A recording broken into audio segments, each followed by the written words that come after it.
The auditorium buzzed with restless energy as Westrich High's morning assembly dragged on. Principal Veronica Stevens adjusted her designer glasses and scanned the room like a hawk searching for prey. Her gaze stopped at the back wall. There he was.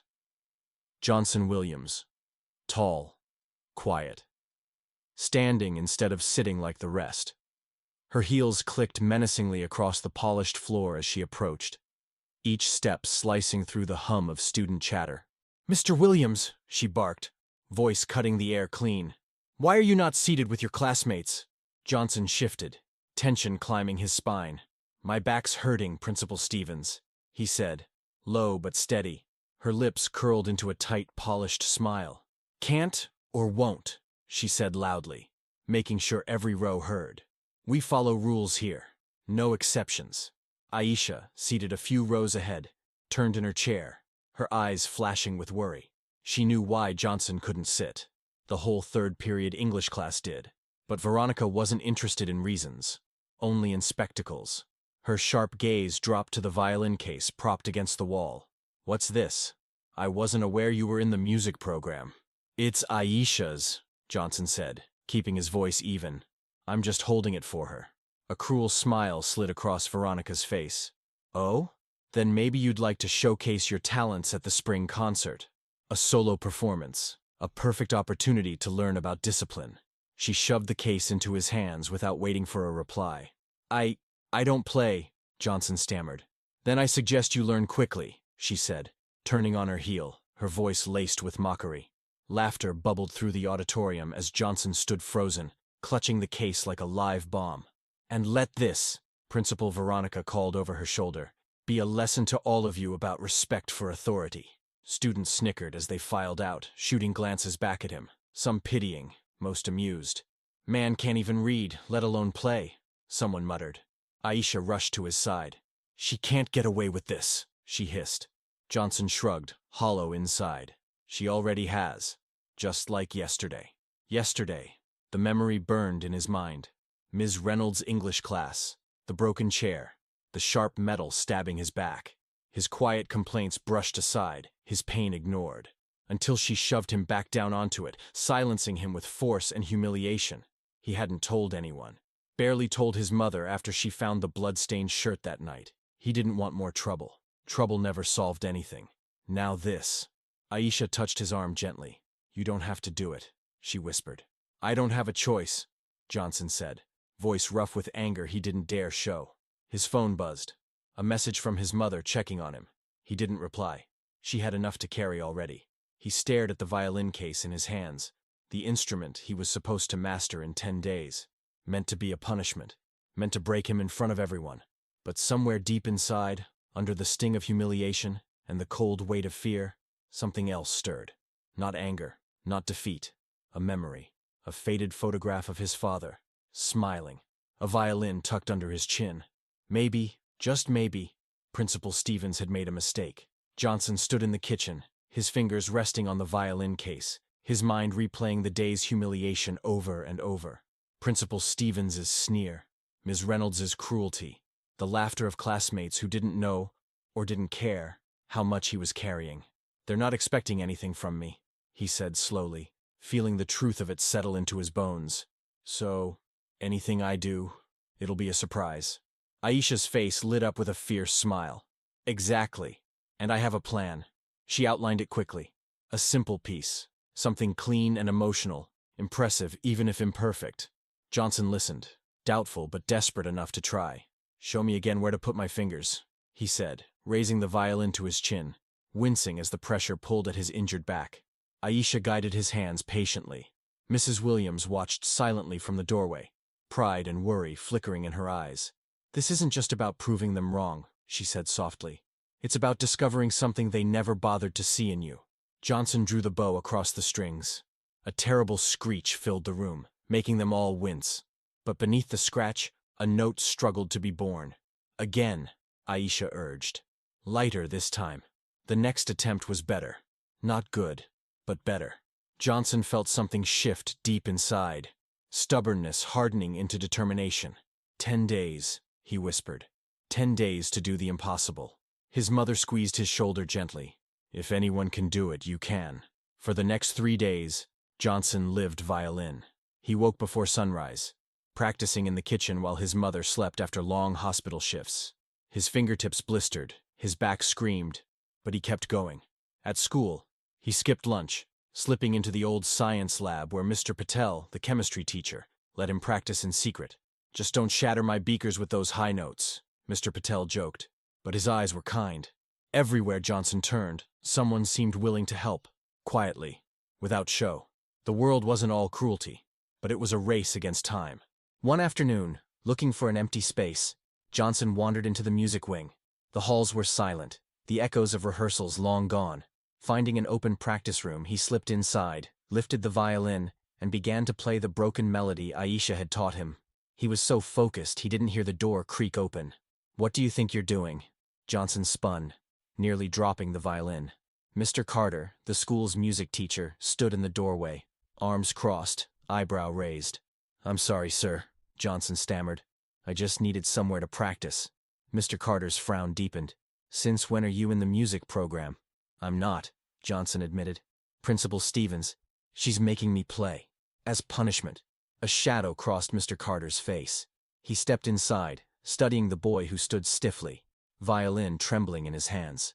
"Music should never be punishment," Mr. Carter said finally. He asked Johnson to show what he'd learned. Awkwardly, Johnson played the simple scale, the bow scraping unevenly, the notes thin and uncertain. "Your technique's terrible," Mr. Carter said bluntly. "But your ear, that's something different." "Is that good?" Johnson asked, unsure. "It's essential," Mr. Carter said, his voice firm. "Technique can be taught. Heart cannot." He tuned the violin with a few quick, practiced movements, producing a sound so beautiful it felt like sunlight pouring through the cracks. "You can keep using this room," Mr. Carter said, his tone softening. "Till 5 o'clock. At the door, Johnson called after him, his voice breaking. "Sir, do you think I have a chance?" Mr. Carter paused, his hand on the frame. "With that attitude?" he said. "No." Then he smiled faintly. "But with work, maybe more than you think." The door clicked shut, and Johnson was left alone again. Only now, the silence didn't feel so heavy. It felt full of possibility. When Principal Stevens left the room, her heels clicking like gunshots, Johnson slumped into the chair, his hands trembling against the violin. "She's making sure I fail," he said, voice barely above a whisper. "In front of everyone important." Mr. Carter crouched down beside him, voice low but steady. "Or," he said, "she's making sure there are witnesses when you prove her wrong." He squeezed Johnson's shoulder. "Don't play for her. Play for yourself." Word spread fast through Westridge High. Johnson's name floated through the hallways, whispered half in awe, half in ridicule. Some students offered awkward thumbs up when he passed. Others snickered behind lockers, betting on his collapse. Ms. Reynolds became relentless, calling on him in class with a smirk, hoping to catch him slipping. But every time Johnson answered correctly, her smile tightened, and her disappointment grew. Johnson kept his head down and focused. Under Mr. Carter's sharp but patient guidance, he transformed.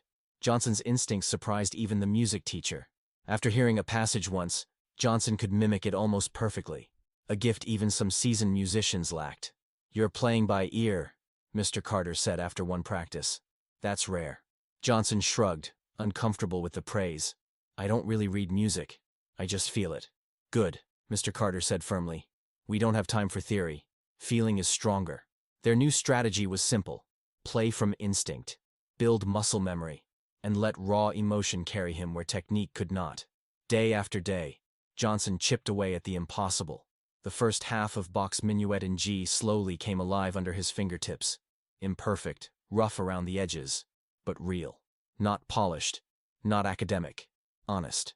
"There's something in your playing," Mr. Carter said one evening, wiping his glasses. "A truth most musicians chase for years." Johnson just shook his head. "I'm just trying not to embarrass myself." "No, son," Mr. Carter corrected. "You're starting to find yourself." The weekend before the concert, Aisha visited. She sat cross-legged in the living room, jaw dropping as Johnson played. "Johnson, that's amazing," she gasped. He flushed, glancing toward the kitchen, where his mother stood silently, tears shining in her eyes. "You sound just like your father," Mrs. Williams whispered. Later that night, as Johnson packed away the violin, A strange feeling settled in his chest. Pride. What had started as survival had become something more, something that belonged to him. But Westridge wasn't done fighting. Monday morning, Principal Stevens's voice crackled over the intercom, fake sweetness laced with venom. A special solo performance by Johnson Williams during our spring concert. I encourage everyone to attend this unique event. Johnson heard the snickers before the announcement even ended. That afternoon, practicing alone, he noticed a group of orchestra students lingering at the door. "Is it true you learned to play in 2 weeks?" one asked. "Yeah," Johnson muttered. "Can we hear?" a girl chimed in. Nervous, Johnson played the opening bars of the Bach piece. When he finished, they stared at him, not laughing, but impressed. "That's actually good," the cellist said. "Real good." Another nodded. "Sounds like talent, not punishment." For the first time, Johnson believed it too. The violin didn't feel foreign anymore. It felt like part of him. When he arrived at practice, Mr. Carter was waiting, hands steepled thoughtfully. "I've been thinking," Mr. Carter said. "You've got more than we thought." He played a haunting melody on the piano, Massenet's Meditation. "Can you play that?" he asked. Johnson hesitated, then lifted his violin. And somehow, he did. Mr. Carter handed him new sheet music, eyes gleaming. "This piece isn't about perfection. It's about soul, and that's something you have." But just as hope bloomed, disaster struck. All practice rooms were suddenly reserved for orchestra rehearsals. Mr. Carter met him at the door, grim-faced. "Principal's orders," he said. Johnson's heart clenched. "They're trying to shut me down." "Then we adapt," Mr. Carter said, voice hardening. "Meet me at the park at 4:30. That afternoon, as Ms. Reynolds slapped a 10-page research paper on his desk, smirking, Johnson realized something. They weren't just trying to stop him from playing. They were terrified he might succeed. Sitting stiffly on the park bench, Johnson pressed his palms against his aching back, the violin resting heavily in his lap. His body screamed from stress, exhaustion, and pain, but it was nothing compared to the war raging in his chest.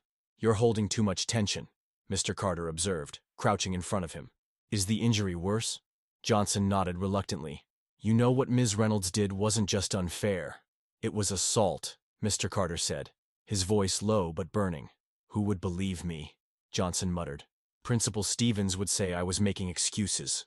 "I would believe you," Mr. Carter said simply. "And you're not as alone as you think." Johnson shook his head. "It doesn't matter now. I just have to get through this concert." They tried to practice, but Johnson's bow faltered again and again, the beautiful phrases of Massenet breaking apart under the weight of anger and fear. Finally, he lowered the violin, fists clenched. "This isn't working," he said, frustration choking his voice. "Maybe I should just go back to the Bach piece." "The problem isn't the music," Mr. Carter said, sitting beside him. "It's that you're playing from fear, from rage. Music can carry pain, Johnson, but it can't be chained to it." He leaned in. "Why are you really doing this?" Johnson opened his mouth, the automatic answer ready. "Because Principal Stevens is making me." But it rang hollow now. After a long silence, he said, voice breaking, "Because I want to show them they're wrong about me, that I'm not nothing." Mr. Carter smiled slightly. "And?" Johnson stared down at the violin in his lap, the weight of it, the shape of it, the pull it created deep inside. "Because," he whispered, "when I play, I feel connected, like I'm part of something beautiful." Mr. Carter's eyes gleamed. "That's the truth. That's what will carry you through." He stood, nodding toward the open park. "Now play." But this time, from that place, Johnson raised the violin again, closed his eyes, and drew the bow across the strings. The notes trembled at first, raw, imperfect, then caught fire, blooming into something alive and full of soul. When he finished, the silence between them was charged, almost holy. "That," Mr. Carter said, his voice thick, "is why they're afraid of you. Not because you might fail, but because you might reveal who you really are." That night, Aisha sat cross-legged across from him, coaching him through his final practice between hurried scribbles on his research paper. His mother set a plate of his favorite food in front of him, pressing a heating pad gently against his back. "You've already won, baby," she said, smiling through proud tears. "No matter what happens." Exhausted but fueled by something deeper than anger now, Johnson collapsed into bed, dreams swirling with music, hope, and the memory of a man he barely knew. The next afternoon, his phone buzzed. Mr. Carter's number flashed across the screen. "Change of plans," he said excitedly. "Meet me at Riverside Music Shop, 45 minutes later, Johnson stepped inside the cramped store, the scent of old wood and rosin wrapping around him. Mr. Carter stood beside an elderly man, Mr. Rossetti, who eyed Johnson with knowing warmth. "This is the young prodigy?" Rossetti asked. "I'm still learning," Johnson mumbled. "Aren't we all?" the old man chuckled. Mr. Carter led Johnson to a back office, pulling up a grainy video on a computer. "Someone you need to meet," he said, hitting play. Johnson watched, breath caught in his throat, as a young black man appeared on stage, confident, poised, violin in hand. As the man played, a wave of recognition slammed into Johnson. "That's my father," he whispered. Mr. Carter nodded. "Michael Williams. He was one of the finest natural talents I ever saw." Johnson sat frozen as the man on the screen closed his eyes, lost in the music, the same unconscious movements Johnson had caught himself making. Tears welled up, blurring the screen. "He left school when your mother got pregnant," Mr. Carter said gently. "Gave up everything to build a future for you." Mr. Rossetti disappeared briefly, then returned with a worn violin case. "He sold this to me once. Said he'd buy it back someday," Rossetti said, voice thick. "He never did. But it's yours now." Johnson opened the case with shaking hands. Inside lay a beautiful aged violin, glowing amber under the light. He tucked it under his chin, drew the bow across the strings, and the sound that filled the room was richer, deeper, more alive than anything he'd played before. It was like his father was standing with him. It was no longer just about the concert. It was about finishing something that had begun long before Johnson was even born. Johnson's hands tightened around his father's violin as he peeked through the backstage curtains. The auditorium was packed. Faces he'd seen in hallways, classrooms, and nightmares all gathered, buzzing with whispers. Some wanted a disaster. Some, a miracle. He spotted his mother in the third row, exhausted from a hospital shift, but glowing with pride. Beside her, Aisha caught his eye and gave a fierce thumbs up. In the front row, Principal Stevens schmoozed the school board, her smile thin and brittle. At the back, almost unnoticed, sat Dr. Marcus Williams, the man who could change Johnson's life. "How you feeling?" Mr. Carter asked, appearing at his side. "Terrified," Johnson admitted, voice cracking. Mr. Carter smiled gently. "Good. Means it matters. Now remember, you're not playing for them. You're playing for yourself, for your father." The orchestra played first, a safe, familiar concert of predictable music. Johnson barely heard it, his pulse thudding in his ears. Then came the moment he dreaded. Principal Stevens took the stage, her heels clicking like gunshots. "For our final performance," she announced, voice oozing false sweetness, "we have a special solo, a product of our school's alternative disciplinary program. Please welcome Johnson Williams." A ripple of uncomfortable murmurs swept through the crowd. Johnson saw his mother's jaw tighten, saw Aisha bristle. But before Stevens could retreat, a voice rang out. "If I may." Dr. Williams stood from his seat, his presence silencing the room. "Of course," Principal Stevens said tightly, forced to smile. Dr. Williams took the stage, standing tall beneath the spotlight. "For those who don't know me," he said, "I'm Dr. Marcus Williams from Eastman School of Music. I came tonight to hear Johnson Williams, a young man of extraordinary natural ability." He paused, his gaze sweeping over the crowd, locking briefly on Principal Stevens. "True talent," he continued, "doesn't always come wrapped in polished technique or years of training. Sometimes it rises unexpectedly, and sometimes the greatest thing an educator can do is not get in its way." The weight of his words sank deep into the room. Principal Stevens's smile faltered. Dr. Williams stepped aside, and Johnson knew this was his moment.